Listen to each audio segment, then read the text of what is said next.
सम्पूर्णमा राधे राधे। आज चाहिँ मैले मकर राशिको स्वभाव कस्तो हुन्छ भनेर सानो भिडियो तयार पारेको छु।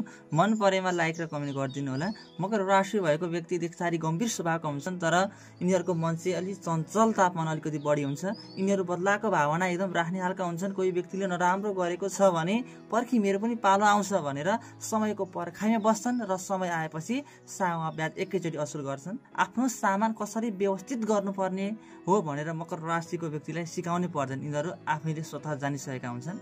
घुमफिर गर्न एकदम मन पराउने हुन्छन्। यदि घुमफिर गर्न पाए भने यिनीहरूले सबैलाई बिर्सिदिन्छन्।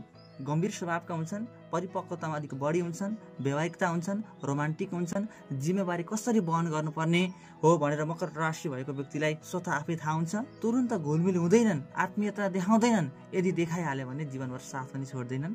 मकर राशि भएको व्यक्तिलाई अल्छी लाग्यो भने लाग्यो, कसैले आएर बोलायो भने उसलाई कसैको मतलब पनि राख्दैन। छिट्टै रिसाउने बानी हुन्छ अनि धेरै छिटो खुसी पनि हुन्छन्। माया प्रेमको मामलामा अलिकति देखावटीपन अलिक ज्यादा हुन्छ।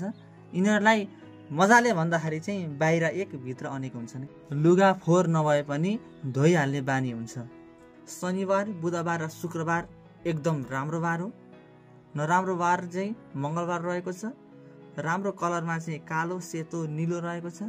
यदि कुनै नयाँ काम गर्दै हुनुहुन्छ भने यो 3वटा कलर लाएर गर्नुभयो भने पनि हजुरलाई एकदम राम्रो हुन्छ। लक्की नम्बरमा चाहिँ 6, 8 र 9 रहेको छ।